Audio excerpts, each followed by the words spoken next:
আমাদের যেই টিম আছে সেই টিম নিয়ে আমরা আমাদের সেরাটা দেওয়ার। মানে আপনি উদ্ধারকারী জাহাজ হিসেবে আসছেন? উদ্ধারকারী জাহাজ হিসেবে ঠিক না, বাট যাই হোক যেটাই হোক, এখন আমি মনে করি যে যতটুকু সম্ভব হয়েছে টিমটা ব্যালেন্স করার চেষ্টা করেছে, তো বাকিটা মাঠের খেলা, মাঠে দেখা যায়।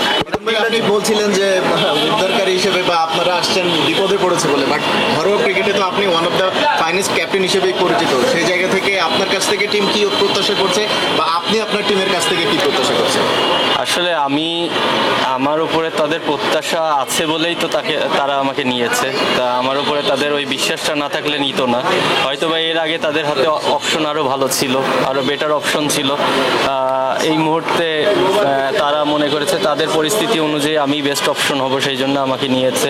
আর টিমের প্রতি প্রত্যাশা বলতে আসলে টিমের প্রতি প্লেয়ারদের খুব বেশি প্রত্যাশা থাকে না। তারা টাইম মতন আমাদের পেমেন্টটা দিয়ে দেওয়া এবং খেলা চলাকালীন সময় যেই ফ্যাসিলিটিসগুলো প্লেয়ারদের বেসিক নিডস যেইগুলো, সেই নিডসগুলো পূরণ করলে আমরা খুশি। বিপিএল তো আমরা সবচেয়ে গ্ল্যামারাস টুর্নামেন্ট বলি বাংলাদেশের, সেক্ষেত্রে সেই বিপিএলও সেই জায়গা থেকে, ওই পয়েন্ট অফ ভিউ থেকে একেবারে গ্ল্যামারলেস হয়ে পড়েছিল শেষের দিকে গিয়ে, বিশেষ করে ঘরোয়া ক্রিকেটে আসলে সেই জায়গাটা স্ট্রং করা হচ্ছে কিনা বা আপনারা সেই বিষয়টা কিভাবে দেখছেন? টু বি অনেস্ট, আমি ঘরোয়া লিগে কোনো ইমপ্রুভমেন্ট দেখছি না। আপনি যদি সেটা বিপিএল বলেন, ডিপিএল বলেন, এখানে প্রতিনিয়ত আপনি যদি অনেস্ট অ্যান্সার দেন তাহলে প্রতিনিয়ত নিচের দিকেই যাচ্ছে। কারণ প্রত্যেকটা জায়গায় ইমপ্রুভ হয়, আমাদের এখানে ডিমোশন হচ্ছে। আপনি যতই দেশের প্রেক্ষাপট বলেন, যতই এক্সকিউজ দেওয়ার চেষ্টা করেন, বাট দিন শেষে আপনার অফিসে যখন আপনি জব করবেন, আপনি কিন্তু আপনার প্রপার স্যালারিটা অবশ্যই আশা করবেন। তো আমাদেরও কিন্তু প্রফেশন ক্রিকেট, তো আমরাও আশা করি যে আমরা যেই জায়গার থেকে লাস্ট বছর শেষ করেছি তার থেকে ইমপ্রুভ হওয়ার।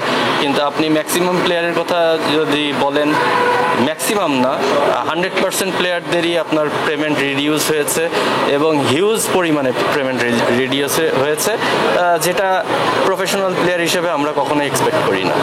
মানে কত পার্সেন্টের মতো? আমরা অ্যামাউন্ট জানতে চাই না, আপনি যেটা বলেন অনেক হিউজ পরিমাণে রিডিউস হয়েছে, আপনার কথা যদি বলেন মানে কি পরিমাণ আর কি, কত পার্সেন্ট এরকম রিডিউস হয়েছে? এটা আমি ব্যক্তিগত কথা না বলি, বাট আপনি ওভারঅল যদি চিন্তা করেন, যদি আপনি অ্যাভারেজ চিন্তা করেন, লাস্ট বছরে যারা যেই পেমেন্ট নিয়ে খেলেছে তার 30% পাচ্ছে কিনা আমার সন্দেহ আছে। তো যাই হোক, তারপরে আমাদের যেই টিম আছে সেই টিম নিয়ে আমরা আমাদের সেরাটা দেওয়ার। মানে আপনি উদ্ধারকারী জাহাজ হিসেবে আসছেন? উদ্ধারকারী জাহাজ হিসেবে ঠিক না, বাট যাই হোক যেটাই হোক।